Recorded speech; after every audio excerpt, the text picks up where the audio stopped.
Seorang oknum perangkat desa di Kabupaten Grobogan ditangkap polisi saat pesta sabu.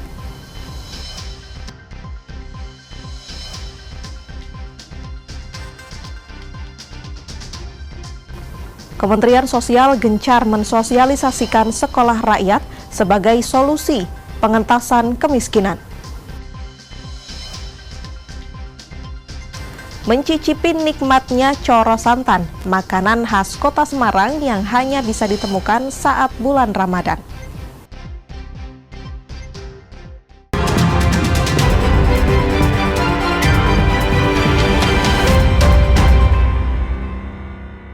Saudara, apa kabar Anda hari ini? Selain 3 informasi tadi, sejumlah informasi menarik lainnya akan kami hadirkan untuk melengkapi Kompas Jateng hari ini. Selama 30 menit ke depan, Kompas Jateng menyajikan informasi independen dan terpercaya seputar Semarang, Jawa Tengah, dan Yogyakarta. Bersama saya, Ges Lutfiah.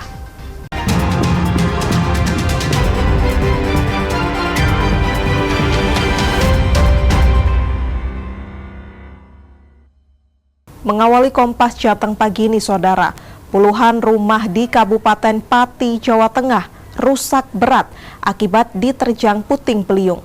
Saat kejadian, warga sempat panik dan berusaha menyelamatkan diri. Salah satu desa yang terdampak bencana puting beliung adalah Desa Margomulyo, Kecamatan Tayu, Kabupaten Pati, Jawa Tengah. Di desa ini, lebih dari 90 rumah warga mengalami kerusakan parah, terutama di bagian atap karena terbawa puting beliung. Selain merusak ratusan rumah warga, puting beliung juga menumbangkan pepohonan dan merusak instalasi listrik serta fasilitas umum lainnya. Ada hujan sedikit sudah mendung, sudah ada tanda-tanda lah. Mendung terus hujan, kejadiannya langsung datang angin beliung muter sampai ya kejadian yang paling parah ya di sini nih, Margomulyo.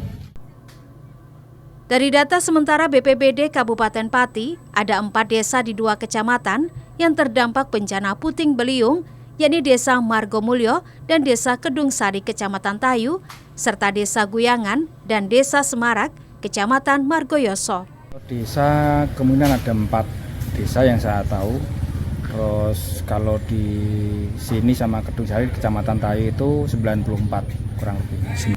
Ya kebanyakan ini rumah mungkin gentengnya tertiup angin, terus pohon tumbang karena kena angin tadi itu. Tidak ada korban jiwa dalam peristiwa ini. Warga diimbau untuk tetap waspada mengingat kejadian puting beliung masih berpotensi terjadi di musim pancaroba seperti sekarang. Iwan Miftahuddin, Kompas TV, Pati, Jawa Tengah. Kita ke sorotan lainnya, saudara. Menteri Perhubungan Dudi Purwagandi meninjau 3 gerbong kereta api yang terbakar di Stasiun Tugu, Yogyakarta. Menhub meminta seluruh jajaran terkait meningkatkan standar keselamatan dan keamanan, serta memastikan 3 gerbong yang terbakar akan segera diganti. Dalam kunjungannya, Menteri Perhubungan mengaku prihatin atas terbakarnya 3 gerbong kereta api di Stasiun Tugu, Yogyakarta. Menhub mengatakan, Komisi Nasional Keselamatan Transportasi akan dilibatkan dalam penyelidikan penyebab kebakaran 3 gerbong tersebut. Menhub mengupayakan 3 gerbong yang terbakar akan segera diganti lantaran armada tersebut dipersiapkan untuk mudik Lebaran 2025. Saya prihatin dengan apa yang terjadi. Saya sudah meminta kepada seluruh jajaran, tidak hanya kereta api, tapi juga seluruh Direktorat Jenderal yang terkait dengan moda transportasi untuk meningkatkan keselamatan, kemudian keamanan, ya, menghindari hal-hal yang seperti ini terjadi. Ini gerbong disiapkan untuk gerbong tambahan di Lebaran ya Pak ya? Ya, tambahan. Ya. Berarti akan segera ada gantinya Pak ya? Kita upayakan penggantinya segera. Polisi langsung melakukan penyelidikan penyebab kebakaran 3 gerbong kereta api di Stasiun Tugu, Yogyakarta.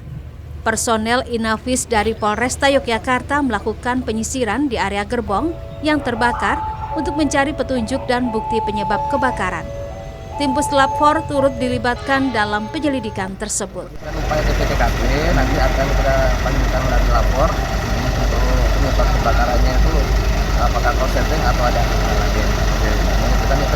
bersama dengan PT KAI terkait pengamanan di area lokasi sekitar. Sebelumnya, 3 gerbong kereta api di stasiun Tugu Yogyakarta terbakar Rabu pagi. Kebakaran memicu kepulan asap hitam menyelimuti area stasiun Tugu. Kepala Manajer Humas PT KAI Dop 6 Yogyakarta, Feni Novida Saragi mengatakan, gerbong kereta yang terbakar berada di lajur parkir stasiun, sehingga tidak ada perjalanan kereta api yang terganggu akibat kebakaran tersebut.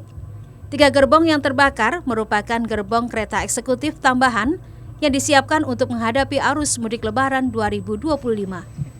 Bahwa pada pukul 6.44 tadi pagi, petugas kami menerima info bahwa terjadi kebakaran di pelabuhan stasiun Tugu Yogyakarta, dan kemudian pada 6.44 pemadam kebakaran utama mulai datang dan proses pemadaman berjalan, penanganan berjalan, dan pada pukul 7.30 semua area berhasil dipadamkan dan tidak terkendala kepada perjalanan kereta api.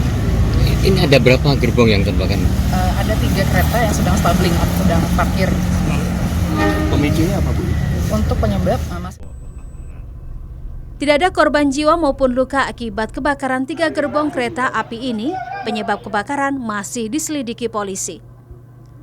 Michael Aryawan, Kompas TV, Yogyakarta. Sementara itu, polisi telah melakukan olah tempat kejadian perkara terbakarnya 3 gerbong kereta api di stasiun Tugu Yogyakarta. Selain olah TKP, polisi juga meminta keterangan 1 orang terkait kebakaran tersebut. Bersama tim Puslap 4 Polri, olah TKP dilakukan tim Inafis Polda DIY di lokasi terbakarnya 3 gerbong kereta di stasiun Tugu Yogyakarta. Dalam olah TKP, sejumlah alat bukti dan petunjuk telah dikumpulkan untuk selanjutnya dianalisa. Tim Inafis Direktorat Reserse Kriminal Umum Polda Daerah Istimewa Yogyakarta bersama-sama dengan tim Lapor Semarang telah melakukan pemeriksaan, mengidentifikasi terkait adanya 3 gerbong yang terbakar di stasiun Tugu Yogyakarta. Jadi pemeriksaan sudah selesai, kemudian kita akan melakukan pendalaman untuk kegiatan pengungkapan terhadap peristiwa ini. 1 orang yang diduga terkait kebakaran tersebut dihadirkan di lokasi kejadian untuk dimintai keterangannya. Sementara semua pihak diminta untuk bersabar sebelum pihak kepolisian merilis hasil penyelidikan yang dilakukan. Michael Aryawan, Kompas TV, Yogyakarta. Yang juga menjadi sorotan pagi ini, Saudara, seorang oknum perangkat desa di Kabupaten Sragen, Jawa Tengah ditangkap polisi saat pesta sabu.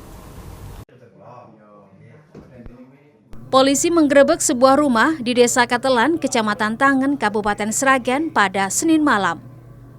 Polisi mendapati seorang oknum perangkat desa berinisial YAD yang diduga melakukan pesta sabu. Tidak sendiri, pelaku mengkonsumsi sabu bersama dengan seorang teman. Dari hasil penggerebekan, polisi menemukan sisa paket sabu seberat 0,15 gram, alat hisap sabu, dan 2 ponsel tersangka. Kedua tersangka mengaku sabu tersebut digunakan untuk konsumsi sendiri. Polisi juga menangkap 1 orang yang berperan sebagai perantara untuk mendapatkan sabu. Seminggu berapa kali? 1 bulan, Pak. Hitungannya 1 bulan. 1 bulan sekali. Sebulan sekali. Ngambilnya rutin dari ini pas konangan.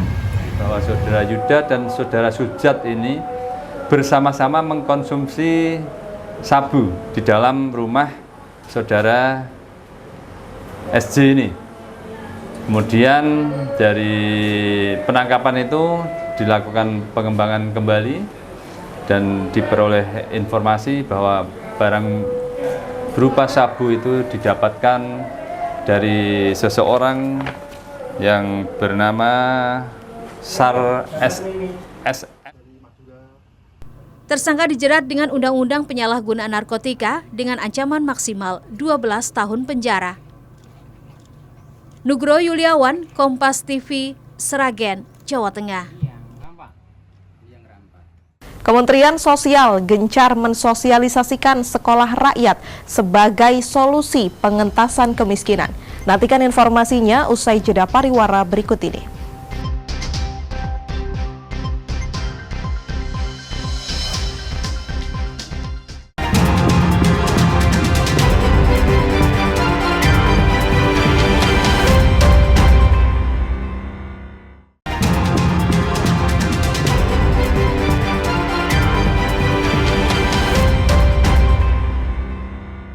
Masih di Kompas Jateng bersama saya, Gesi Lutfiah. Kementerian Sosial gencar mensosialisasikan rencana Presiden Prabowo Subianto untuk mendirikan sekolah rakyat dan terus melakukan koordinasi dengan pemerintah daerah untuk merealisasikan berdirinya sekolah rakyat. Kementerian Sosial sedang menyiapkan sekolah rakyat di berbagai daerah termasuk di Jawa Tengah. Menteri Sosial Saifullah Yusuf saat menghadiri sosialisasi di kantor Gubernur Jawa Tengah menegaskan persiapan program sekolah rakyat dipercepat. Prosesnya mencakup regulasi, rekrutmen guru hingga pendaftaran siswa. Rencananya sekolah rakyat akan dibangun di lahan seluas 5 hingga 10 hektar. Dan di Jawa Tengah sudah ada lahan milik Kementerian Sosial, yakni di Kabupaten Temanggung, Kabupaten Pati, Kabupaten Magelang, dan Kota Solo. Kemudian yang juga kita sampaikan tadi tentang sekolah rakyat. Ini adalah gagasan dari Presiden Prabowo yang saya memahaminya sebagai upaya untuk memuliakan keluarga miskin dan memfasilitasi kebangkitan wong cilik untuk menuju Indonesia Emas tahun 2045 yang akan datang. Sementara itu, Gubernur Jawa Tengah Ahmad Lutfi menyatakan mendukung penuh program sekolah rakyat sebagai solusi pengentasan kemiskinan. Ada yang 5 hektar ya, 5 hektar dan lain sebagainya. Nanti kita lakukan verifikasi, kan ini baru sosialisasi. Tapi prinsip kita sudah siap semua. Dan kita Pemprov tetap siap mendukung untuk program pemerintah karena ini semuanya adalah untuk masyarakat kita Jawa Tengah. Program sekolah rakyat rencananya dikhususkan bagi anak dari keluarga kurang mampu yang berprestasi dengan sistem asrama dan pembinaan 24 jam. Kurikulumnya menggabungkan standar nasional dan internasional dengan fokus pada karakter dan kepemimpinan. Prahayuda Febrianto, Kompas TV, Semarang, Jawa Tengah. Informasi lainnya, Saudara, Gubernur Jawa Tengah Ahmad Lutfi memastikan tanggul Sungai Tuntang di Kabupaten Grobogan yang sebelumnya jebol sudah diperbaiki dan tertutup sepenuhnya. Usai menghadiri sosialisasi sekolah rakyat bersama Mensos, Gubernur Jawa Tengah Ahmad Lutfi mengungkapkan bahwa penanganan jebolnya tanggul Sungai Tuntang di Kabupaten Grobogan sudah selesai dilakukan. Pihaknya sudah berkoordinasi dengan sejumlah stakeholder termasuk PUPR untuk memperbaiki tanggul dengan mengerahkan 6 eskavator.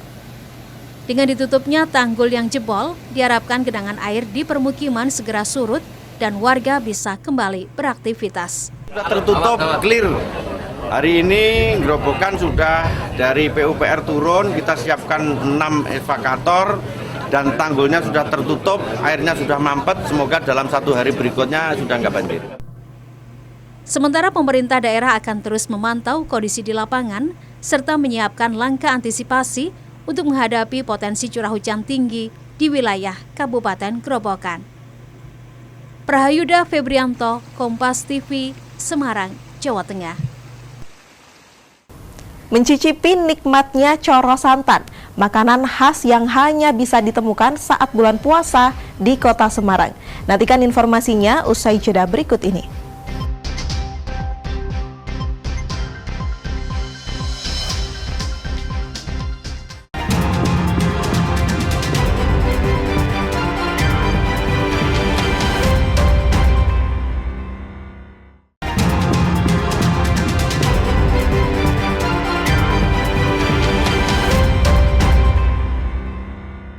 Terima kasih Anda masih di Kompas Jateng bersama saya, Gesi Lutfiah.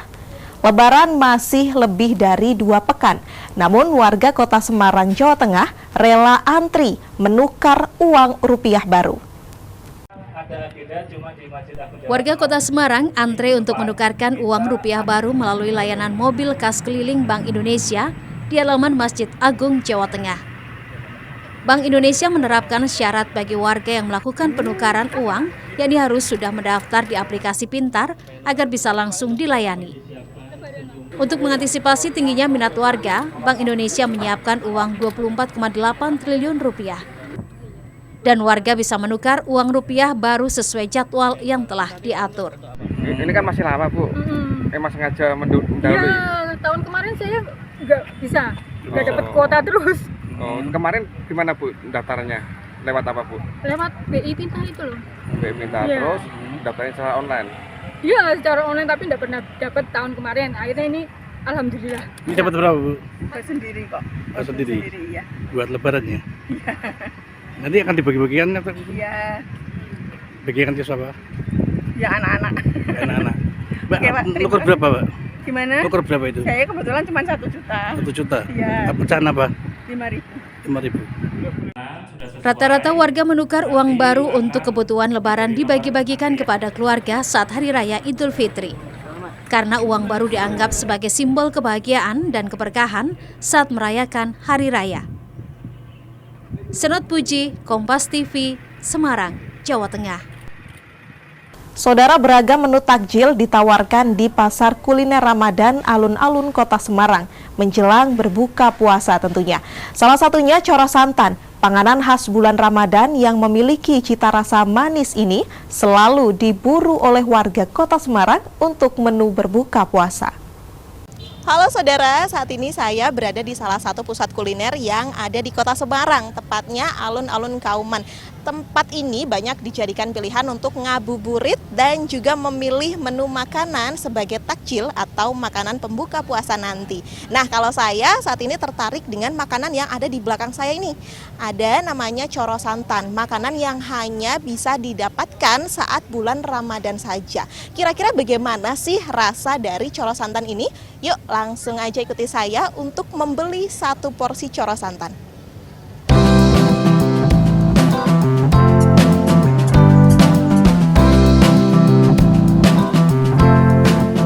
Warga Kota Semarang pasti tak asing dengan kuliner coro santan, makanan yang hanya muncul selama bulan Ramadan dan selalu menjadi favorit warga untuk berbuka puasa. Untuk menikmatinya, penganan berbahan dasar tepung terigu, telur dan gula dan berbentuk bulat ini disajikan dengan santan kelapa.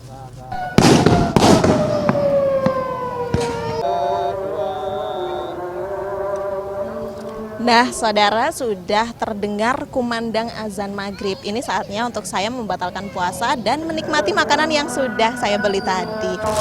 Nah, sekarang saya akan mencoba terlebih dahulu. Ini ada kue coronya dan nanti akan saya cocolkan ke santan ini. Katanya sih rasanya ini manis dan gurih. Kita coba terlebih dahulu.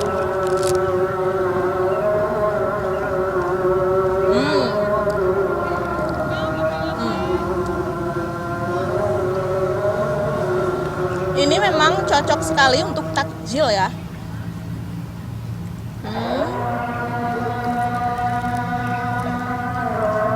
Rasa kuenya manis, ada rasa kelapanya. Rasa kuenya sendiri ini manis, dominan rasa kelapanya, ada kelapa parut dan juga gula merahnya.